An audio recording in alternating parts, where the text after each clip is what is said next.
कल जहाँ पे हम लोगों का समापन हुआ था, फिर आज वहीं से हम लोग शुरुआत करते हैं। कल हम लोगों ने व्याकरण पे छोड़ा था, व्याकरण को आज हम लोग पढ़ते हैं। व्याकरण का भाषा में क्या महत्व होता है वो हम लोग जानेंगे। व्याकरण का भाषा में बहुत ही महत्व होता है। व्याकरण के बिना भाषा का कोई महत्व नहीं है। व्याकरण वह शास्त्र है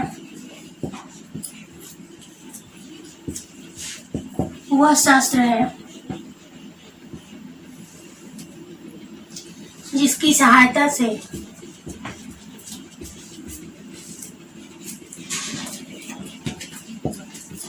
सहायता से हम भाषा को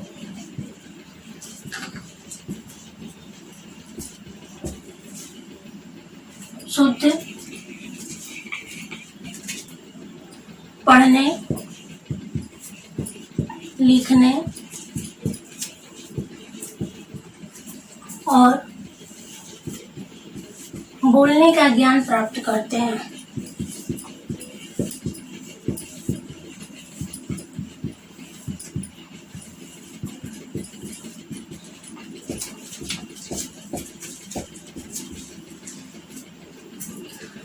तो बच्चों, आप लोगों ने जाना कि व्याकरण वह शास्त्र है जिसकी सहायता से हम भाषा को शुद्ध पढ़ने, लिखने और बोलने का ज्ञान प्राप्त करते हैं। जिस तरह से हमारे भोजन में दाल चावल के साथ सब्जी का होना जरूरी होता है, उसी तरह से भाषा में व्याकरण का होना जरूरी है। व्याकरण के बिना भाषा निरर्थक हो जाती है और भाषा का कोई मोल नहीं रह जाता है।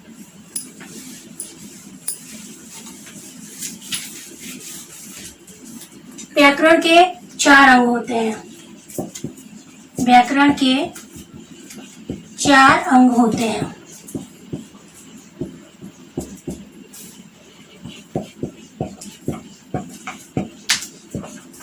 पहला होता है वर्ण विचार,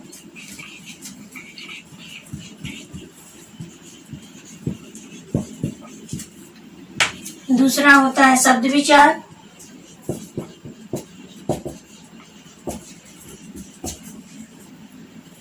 तीसरा होता है पद विचार और चौथा होता है वाक्य विचार।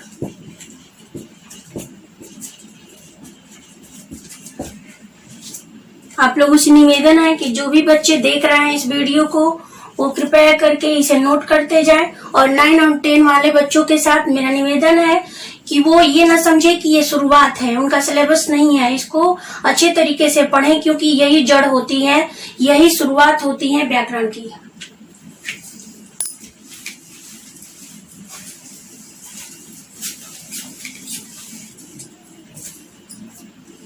आप लोगों ने व्याकरण को जाना कि व्याकरण क्या होता है, व्याकरण के कितने अंग होते हैं। अब हम लोग आते हैं वर्ण विचार पे। वर्ण विचार क्या होता है?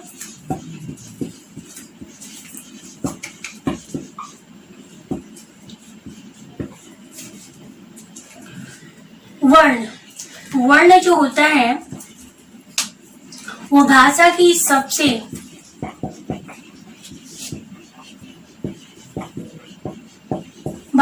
सबसे छोटी इकाई को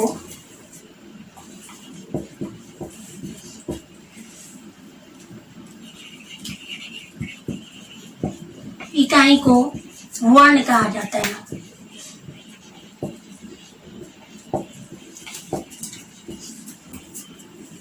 जो कि खंडित नहीं होता है,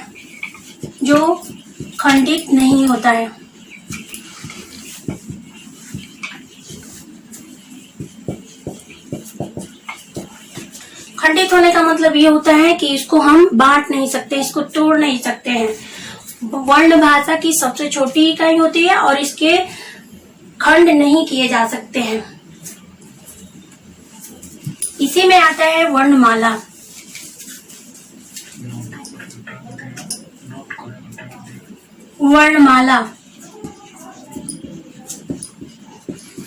वर्णमाला सभी लोग जानते हैं कि वर्णमाला किसे कहा जाता है।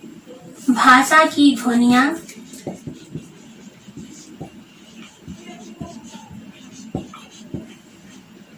भाषा की ध्वनियों, वर्णों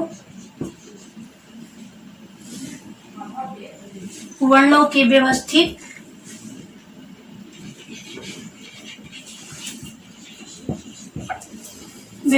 तथा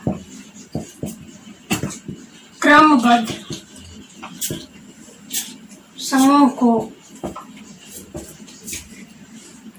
को वर्णमाला कहते हैं।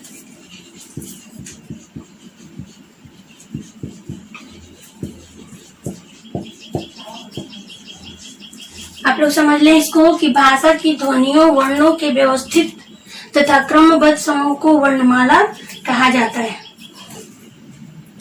हिंदी वर्णमाला कितनी होती है ये आप लोग जान लें।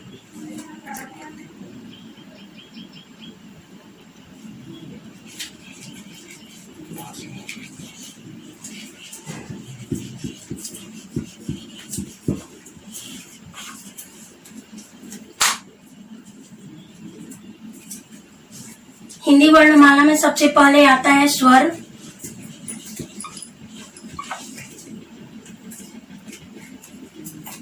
स्वर कितने होते हैं हम लोग जानेंगे कि हिंदी वर्णमाला में स्वर कितने होते हैं।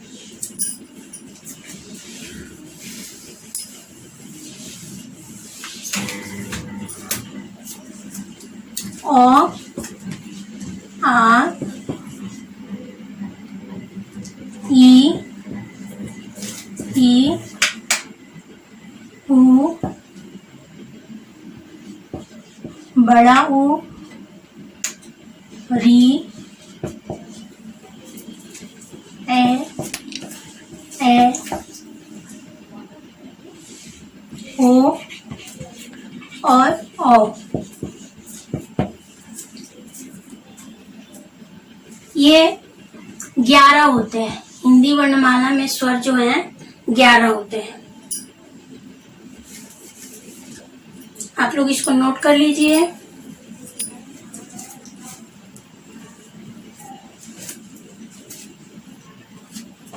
अब हम लोग आते हैं व्यंजन पे।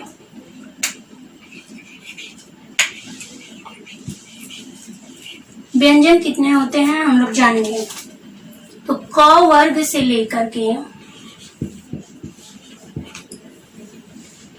प वर्ग तक, क वर्ग से प वर्ग तक जितने भी वर्ण होते हैं